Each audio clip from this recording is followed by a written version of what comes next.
Chapitre 2. Un malheur. Par une chaude après-midi d'été, tandis que les paysans fauchaient le blé, ils aperçurent de la fumée là-bas derrière la forêt. Le berger descendit la colline en criant « Le feu! Le feu!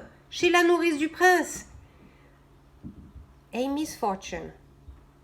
By a warm summer afternoon, as the farmers were in the fields, they noticed some smoke back there in the woods. The shepherd came down the hill screaming, "Fire! Fire! The Princess Nanny's house is on fire!" On sonna la grosse cloche.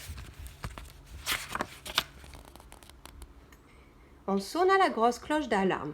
Tout le monde se précipita. Pendant que les uns allaient chercher des baquets, des seaux et couraient jusqu'à la rivière, les autres filaient droit vers la maison pour porter secours à la malheureuse nourrice. Hélas, tout était déjà en feu. Le temps que l'eau arrive, il serait trop tard. On ne voyait personne dehors. Le meunier fit remarquer que, heureusement, la nourrice semblait être absente, qu'elle avait dû partir au village. Il y eut un silence, puis la cuisinière du château s'écria « Mon Dieu, et les bébés ! Elle n'a pas pu emmener les bébés. Il lui est impossible de les porter tous les deux ensemble. » They rang the big bell. Everybody started rushing. While some of them were going to pick up some buckets and running to the river, others went straight to the house to try to save the nanny. Unfortunately, everything was already on fire. By the time they would get the water up there, it would be too late. No one was seen outside of the house. The miller noticed that, fortunately, the nanny seemed to be absent, that she might have gone to the town. Then there was a silence, and the cook started screaming. "My God, what about the babies? It is impossible that she was able to carry both of them together to town." Elle eut un regard terrifié pour la maison en feu. Elle hésita un instant, puis courut à l'abreuvoir et s'y plongea. Ainsi, mouillée, elle craignait moins les flammes. Elle entra dans la maison enfumée. She seemed to be terrified by the way she looked at the house burning.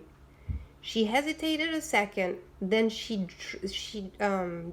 dove in that's the thing where the animals drink water. It's like big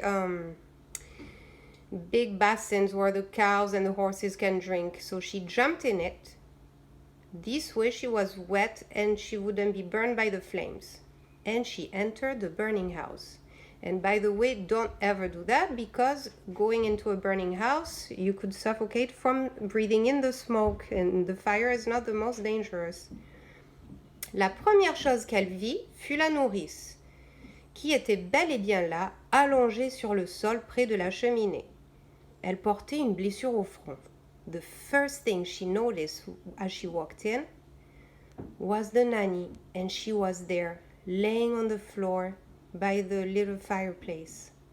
And she had a wound on her forehead. La cuisinière se pencha vers elle, la secoua pour lui faire reprendre connaissance, lui tapota les joues, tentant de la tirer dehors, mais la pauvre femme ne bougeait pas. Son pouls ne battait plus, son cœur s'était arrêté. On ne pouvait malheureusement plus rien pour elle. The cook leaned towards her and started shaking her to try to make her regain consciousness. She tapped her cheeks and tried to pull her outside of the house, but the poor woman was not moving. Her pulse was not beating anymore, and her heart had stopped. Unfortunately, nothing could be done for her. And you will see that one of the questions is, what do you think the meaning is for unfortunately nothing could be done for her? You have to infer the meaning. Les bébés, songea aussitôt la cuisinière. Où sont les bébés? Elle ne les voyait nulle part. Elle courut de droite, de gauche, regarda dans le petit lit, sous la table, fouilla dans tous les coins, mais la fumée lui piquait les yeux, la faisait pleurer. The babies, the cook thought. Where are the babies? They could not be seen anywhere. She ran from right to left, looked in the little crib under the table, looked in every corner, but the thick smoke was burning her eyes and was making her cry. Dehors, on lui criait. Sors vite, le toit va s'effondrer. Outside, they were shouting. Come out, the roof is gonna collapse. Non, marmonnait-elle, non, il faut trouver les bébés.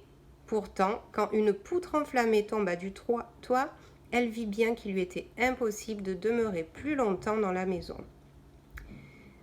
No, she said, I have to find the babies. But once one big log fell from the roof, she realized that it was impossible for her to remain in the house. Étouffant, suffocant, la cuisinière gagna la porte de derrière et sortit dans le jardin. As she was suffocating, couldn't breathe, the cook managed to come out of the house by the backyard door. Miracle! Les deux petits garçons étaient là, assis dans une bassine d'eau. Ils ne s'intéressaient pas le moins du monde à la cuisinière noire de suie qui se précipitait vers eux. Ils regardaient avec surprise les flammes si grandes et si belles. Miracle! The two little boys were there, sitting in a little basin of water.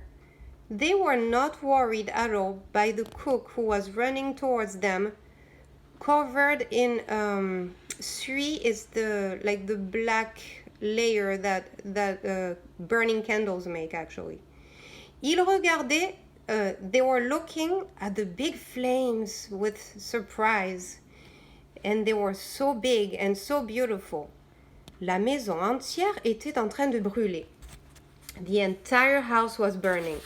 Leur mère, la nourrice, venait de mourir et ils ne le savaient pas, car à cet âge, on ne sait rien de la mort.